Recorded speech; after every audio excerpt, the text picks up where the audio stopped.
광주 전남권 뉴스입니다. 일본 정부의 원전 오염수 해양 방출 결정에 전남 어민들과 전라남도가 강력히 항의했습니다.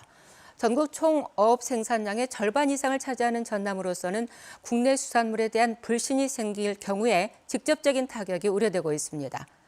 양창희 기자가 보도합니다. 일본의 원전 오염수 해양 방출 소식에 남해안 어민들은 종일 걱정이 앞섰습니다. 해류의 특성상 오염수가 남해안으로 직접 들어오지 않더라도 국내산 수산물도 방사능에 오염될 수 있다는 소비자들의 불안감이 소비 감소로 이어질 수 있기 때문입니다. 특히 전남은 국내 총 어업 생산량의 57%, 생산 금액은 40%에 육박할 정도로 전국에서 가장 큰 어업 시장을 차지하고 있어 그만큼 전남 지역 어민들에게 직접적인 타격을 안겨줄 가능성이 높아지고 있습니다. 누가 우리 수산물을 믿고 사 먹겠습니까? 일본 정부 후쿠시마 오염수 방류 결정에 대해 우리 어업인들은 절대 용납할 수 없는 조치이므로 전라남도는 일본 정부의 오염수 방출 방침을 강력히 규탄하고 나섰습니다. 전남도는 최인접국인 우리나라와 전남도민의 안전을 심각하게 위협하는 행위라고 규정하고 정부의 일본 수산물 수입 중단을 촉구하고 나섰습니다. 전남도는 특히 안전한 전남 수산물 유통을 위해 원산지 단속을 철저하게 하고 서남해안 해역과 모든 수입 수산물에 대한 방사능 검사를 강화할 방침입니다. 우리 도는 도민의 안전을 최우선으로 필요한 모든 조치를 다할 계획입니다. 전남도는 또 부산과 경남 등 5개 지자체와 함께 오염수 저지 대책위원회를 구성하고 공동 대응에 나설 예정입니다. KBS 뉴스 양창희입니다. 공무원노조가 다음 달 1일부터 각 구청과 주민센터에 점심시간 민원 업무 휴무제를 도입하기로 했는데요. 광주구청장들이 시민 불편이 우려된다며 공무원노조와 시행 시기를 다시 논의하기로 했습니다. 보도에 김혜린 기자입니다. 점심시간 구청 민원실. 직장인 문미정 씨가 부동산 실거래 신고를 하러 왔습니다. 회사 일이 바쁘다 보니 점심시간에 짬을 내 달려온 겁니다. 문 씨는 다음 달부터 점심시간 민원 업무 휴무제가 시행된다는 소식에 걱정이 앞섭니다. 이분들도 쉬시는 게 맞긴 한데 저희들 직장인들 같은 경우는 그 시간에만 사용할 수밖에 없는 게 있어가지고 이제 오후 시간에 뭐 6시 이후에 퇴근을 하면 그때는 여기가 이제 또 안 되잖아요. 이런 시민 불편을 우려해 광주 5개 자치구 구청장들이 점심시간 민원 업무 휴무제 도입 시기를 다시 논의하기로 했습니다. 취지는 공감하지만 준비가 부족하다는 이유에서입니다. 구청장들은 협의회를 열고 민원 업무를 대신할 무인 발급기가 부족하고 홍보가 미흡해 노조가 예고한 다음 달 1일 시행은 현실적으로 어렵다는 판단을 내렸습니다. 기존처럼 점심시간에 가능하다고 찾아오신 분들이 있기 때문에 이런 분들에 대한 홍보, 이런 것들을 진행하기 위한 인력의 배치, 이런 준비를 해야 되는데 아직 그런 부분까지 나가지 못하고 있기 때문에 공무원 노조는 반발했습니다. 휴무제 논의를 시작한 지난해 6월부터 9개월째 준비 부족을 이유로 도입이 미뤄졌다며 내부 논의를 거쳐 대응 방안을 정하겠다고 밝혔습니다. 9개월째 같은 말을 반복을 하고 있거든요. 그래서 도대체 동의가 되니 하겠다는 건지 시민 불편함이 초래돼서 못하겠다라는 건지 정말 이도저도 아닌 무슨 말을 하고자 하는지 좀 이해가 되지 않습니다.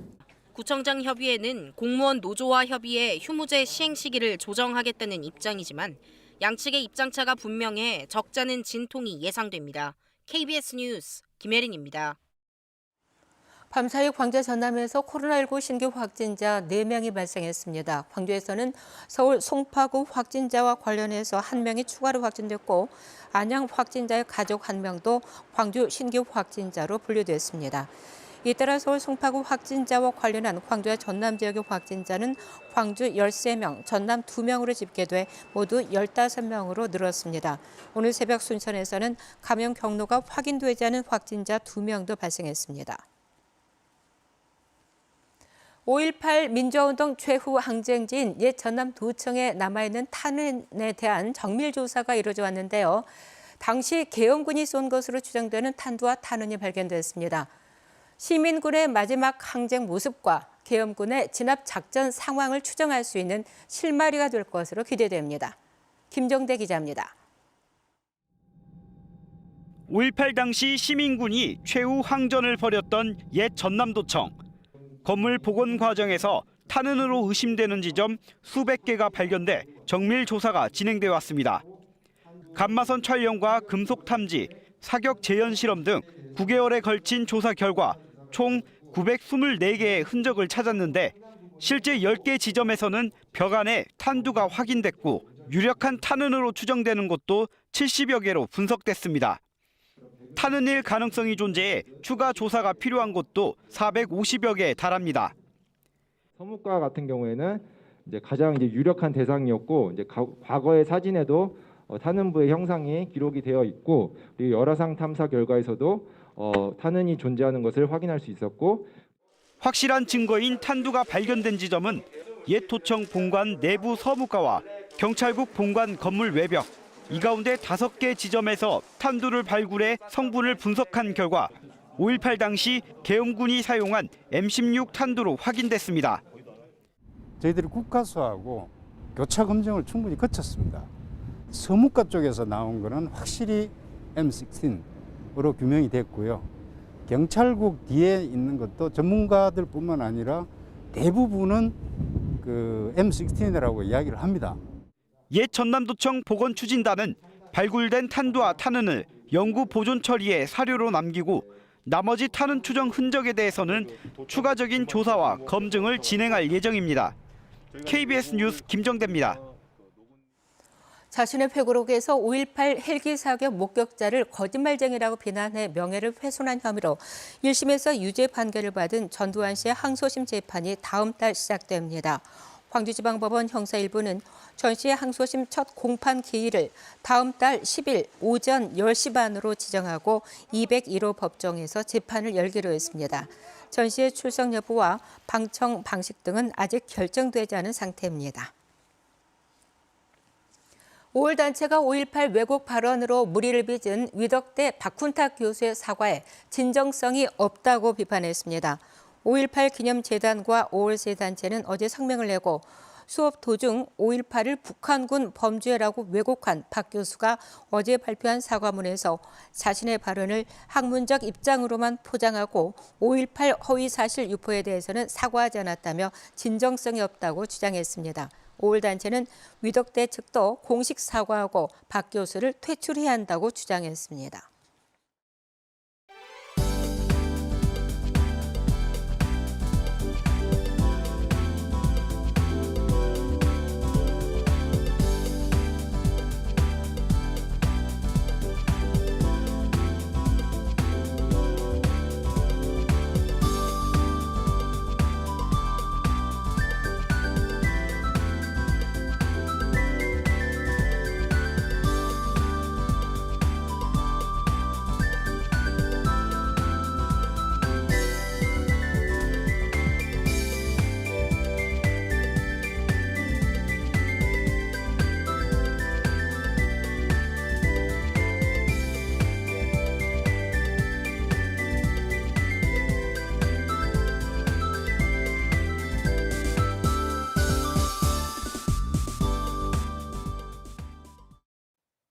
오늘과 내일은 평소보다 두툼한 옷으로 입으셔야겠습니다. 뒤늦은 꽃샘추위가 찾아왔는데요.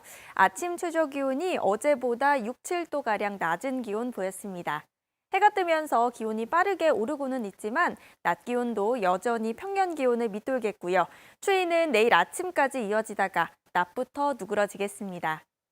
오늘 추위는 찾아왔지만 대체로 맑고 공기도 깨끗하겠습니다. 다만 서해안 지역은 오늘까지 바람이 강하게 불 것으로 보이니까요. 시설물 피해 없도록 조심하셔야겠습니다. 다음은 자세한 지역별 날씨 살펴보겠습니다.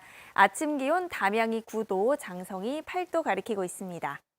낮 최고 기온 여수 17도, 광양 18도로 어제보다 조금 낮겠습니다.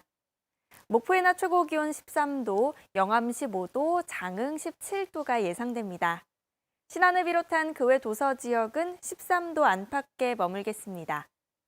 서해 남부 먼바다에 내려졌던 풍랑주의보는 해제가 됐지만 오늘 오전까지 바람이 강하게 불고 물결이 최고 3.5m로 높게 일다가 오후부터 차차 낮아지겠습니다. 모레 오전에 다소 흐리겠지만 이날을 제외하면 당분간 대체로 맑은 날씨가 이어지겠고요. 일교차도 계속해서 크게 벌어집니다. 감기 걸리지 않도록 건강관리 잘 하셔야겠습니다. 날씨였습니다. 광주시와 지역 국회의원들이 지역의 주요 현안 해결을 위한 당정협의회를 엽니다. 광주시는 오늘 국회의원회관에서 지역 국회의원 8명과 광주 군공항 이전을 위한 군공항 이전 특별법 입법 발의와 인공지능 집적단지 건설 예산 지원 등 현안을 논의할 예정입니다. 또 국가고자기장 연구소 유치와 광주 공공의료원 설립의 예비 타당성 면제 사업 지정도 건의할 계획입니다. 광주지검이 광산업 비리 의혹과 관련해서 관련 기관을 압수수색하는 등 수사를 벌이고 있습니다. 광주지방검찰청은 지난 12일 광주에 있는 한국광산업진흥회와 전북 군산시청 등을 압수수색했다며 혐의 내용과 수사 상황은 공개할 수 없다고 밝혔습니다. 검찰은 군산시가 25억 원 규모의 LED 조명 교체 사업과 관련해서 광산업진흥회 입찰을 의뢰한 과정 등을 들여다보고 있는 것으로 전해졌습니다. 전남도가 농어촌 등 의료 취약 지역에서 공중보건 업무에서 일할 공중보건이 254명을 신규 배치했습니다. 새로 배치한 공중보건 의사는 신종 코로나 바이러스 감염증 상황을 고려해서 군사훈련을 유예하고 방역 업무 수행을 위해 배치 당일부터 진단검사에 투입했다고 밝혔습니다. 전남도는 일부 인원이 감소한 의과, 한의과 공중보건의사는 의료 취약지인 섬 등 보건기관에 우선 배치했다고 밝혔습니다. 코로나19의 재확산세에 따라 교육청이 일선 학교 등의 복무 점검을 실시합니다. 광주시 교육청은 최근 코로나19 4차 유행에 따라 일선 학교 등의 사회적 거리두기 실천 실태와 방역 지침 준수 여부 등을 오는 22일까지 점검할 계획입니다. 교육청은 이번 점검에서 사회적 거리두기와 방역관리 지침을 위반한 사실이 확인되면 엄중하게 책임을 묻겠다고 밝혔습니다. 수요일 아침 함께한 KBS 뉴스를 마칩니다. 감사합니다.